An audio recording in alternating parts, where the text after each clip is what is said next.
მორჩილების შესახებ. წმინდა მამათა ერთსულოვანი მოძღვრებით სულისათვის ყველაზე სასარგებლო სათნოება მორჩილებაა. მორჩილება მარხვასა და ლოცვაზე აღმატებულია. ამაზე დიდხანს ვფიქრობდი.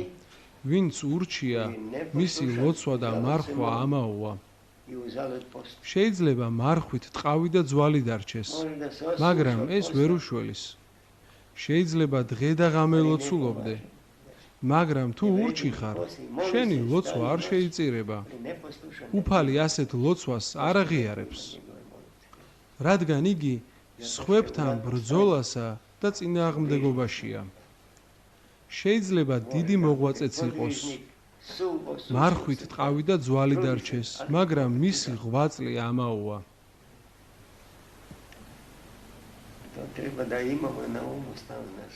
ეს მუდამ უნდა გვახსოვდეს, ვინც ურჩია, მისი ლოცვა და მარხვა ამაოა.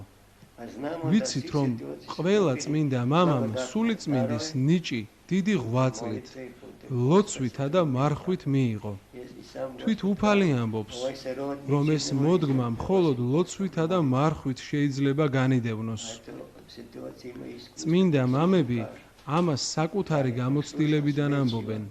მორჩილება მარხვასა და ლოცვაზე აღმატებულია.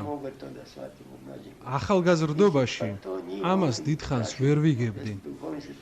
მეგონა სულიერ მამებს უბრალოდ სურდათ, რომ რასაც გვეტყოდნენ ყველაფერზე ამინ გვეთქვა. მეგონა სწორედ ამიტომ ითხოვდნენ ჩემგან მორჩილებას. მორჩილება ლოცვასა და მარხვაზე აღმატებულია. მოგვიანებით, როცა ამის გამო ბევრი ტანჯვა გამოვიარე, მივხვდი, რომ ეს სიმართლე იყო. წმინდა მამები ამას გამოცდილებით ამბობენ. ვინც თავმდაბალია, ის მორჩილიცაა და ვინც მორჩილია, ის თავმდაბალიცაა. თუმცა თავმდაბლობასაც და მორჩილებასაც სხვადასხვა საფეხურები აქვს. ღვთისგანგებულებისა და დაშვების შესახებ. ნეტავ შეგვეძლოს მუდამ გქონდეს შეგნება, რომ ყოველივე კარგი და კეთილი ღვთისგანგებულებაა, ხოლო ყოველივე უწესრიგო და მტკივნეული ღვთის დაშვებაა. მან იცის, რატომ დაუშვა ეს და რამდენ ხანს გასტანს. ჩვენ გვიჭირს ამაზრის მტკიცედ მიღება. ნამდვილად რომ მიგვეღო იგი, ცხოვრება გაცილებით გაგვიადვილდებოდა. ღვთისგანგებულება ყოველ ცოცხალ არსებაში მოქმედებს. როდესაც მშობელს, სულიერ მამებს ან ეპისკოპოსებს ვეწინააღმდეგებით, მხოლოდ ამ ადამიანებს კი არ ვეწინააღმდეგებით, არამედ თავად ღმერთს ვეწინააღმდეგებით. ღმერთი ფარულად მკვიდრობს ყველაფერში, განსაკუთრებით კი ადამიანთა სულებში, სიცოცხლის შუაგულში. თუ მოყვასს ვაწყენინებთ, თავად უფალს ვაწყენინებთ. ჩვენ ამას ბოლომდე ვერ ვაცნობიერებთ. ჩვენს ცხოვრებაში 1000 რამ ხდება. ვკითხულობთ, რატომ დამემართა ეს? იმისთვის, რომ თავმდაბლობა შევიძინოთ. ადამიანი სხვაგვარად ვერ დამდაბლდება. მან მრავალი ტანჯვა, ტკივილი და უსამართლობა უნდა გადაიტანოს და დაითმინოს. ამის მაგალითებს წმინდა მამების ცხოვრებაში ვხედავთ. ისინი სვამდნენ კითხვას, როგორ გავიგოთ, რომ ღმერთს უყვარვართ? აი როგორ?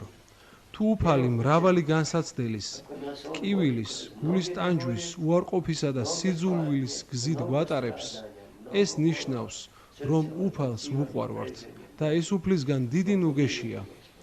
ჩვენ გვგონია, რომ თუ ადამიანი ღმერთს მიუძღვნის თავს, მისი ცხოვრება ადვილი გახდება. თითქოს მხოლოდ ლოცვა უნდა თქვას და ყველაფერი თავისით მიეცემა. სინამდვილეში კი ყველაფერი ხშირად დიდი სიძნელით ხდება. წმინდა მამები ამბობენ, რომ ყველას, ვისაც სიკეთის გაკეთება სურს, აუცილებლად შეხვდება განსაცდელი. ან კეთილი საქმის წინ, ან მის შემდეგ. ეს უნდა გვახსოვდეს, როცა რაიმე კარგის გაკეთებას ვაპირებთ, განსაცდელი შეიძლება მანამდე, ან შემდეგ გვეწვიოს. მტერი ვერ იტანს ვერანაირ კეთილ საქმეს. იქნება ეს კეთილი აზრი, განზრახვა თუ მოქმედება და მაშინვე ცდილობს შურისძიებას.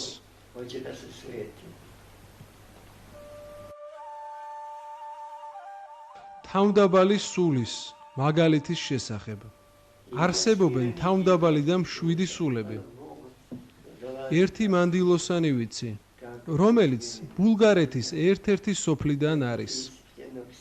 ის იმდენად მადლმოსილია, რომ თვითონაც კი ვერ აცნობიერებს თავის სულიერ მდგომარეობას.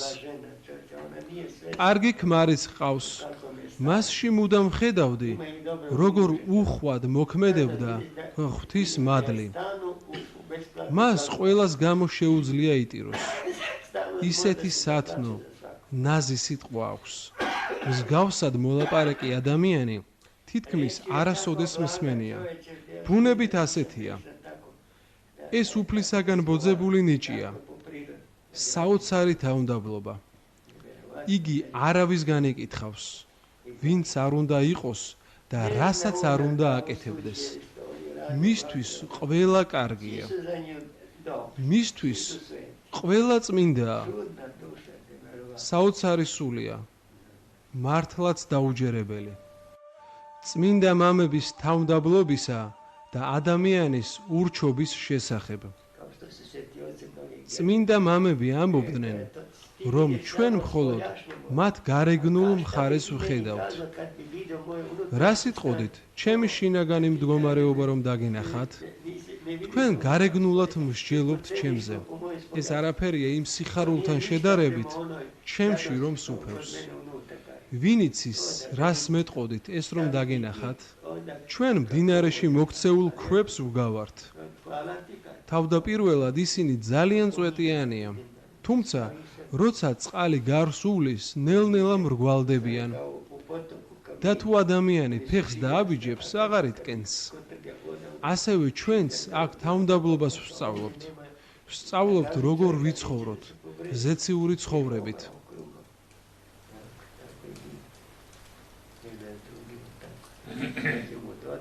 ამიტომ არის მორჩილება ლოცვასა და მარხვაზე აღმატებული. რადგან ზეციურ სასუფეველშიც რომ აღმოჩნდეთ, თუ ურჩები დავრჩებით, კვლავ ისე მოვიქცევით, როგორც მიჩვეულები ვართ. კვლავ მოგვეჩვენება, რომ რაღაც სხვაგვარად უნდა იყოს. ზეცაში კი ყველას თავისი ადგილი აქვს. ჩვენ უნდა გვქონდეს ისეთი მორჩილება, როგორიც ანგელოზებსა და მოციქულებს აქვთ. ისინი ერთმანეთს არ უპირისპირდებიან. თითოეული თავის ხარისხში, თავის ადგილზე და თავის მსახურებაშია. ღვთაებრივი სიყვარული და თავმდაბლობა საოცრად მჭიდროდ არის ერთმანეთთან დაკავშირებული. ჩვენ დაცემული წინაპრების შვილები ვართ. დიდი ძალისხმევა გვმართებს, რათა უფალმა ძალა მოგვანიჭოს, რადგან მის გარეშე არაფერი ძალგვიც. მის გარეშე ერთმანეთის სიყვარულიც კი არ შეგვიძლია. ხედავთ, რამდენი ადამიანი უპირისპირდება საკუთარ თავს, საკუთარ სიცოცხლეს, რადგან მათში ღვთაებრივი სიყვარული არ არის. უფალთან ერთად კი სიყვარული ძალგვიც. ამიტომ მუდამ უნდა ვევედროთ უფალს, მოგცეს ძალა და შემწეობა, რათა ისე გვიყვარდეს იგი, როგორც უყვართ მის ყოვლადწმინდა დედას და წმინდა ანგელოზებს. რათა არ უარყოს, არამედ მოგვანიჭოს ძალა ისევე, როგორც თავის ყოვლადწმინდა დედას. ანგელოზებსა და წმინდანებს ანიჭებს. ისინი სიყვარულით ერთიანდებიან. სათა სასუფეველს სწორედ აქ მოვიპოვებთ. სწორედ აქ უნდა აღვივსოთ სიყვარულით.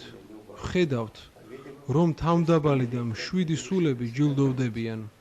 ისინი იშვიათნი არიან, თუმცა ნეტარნი.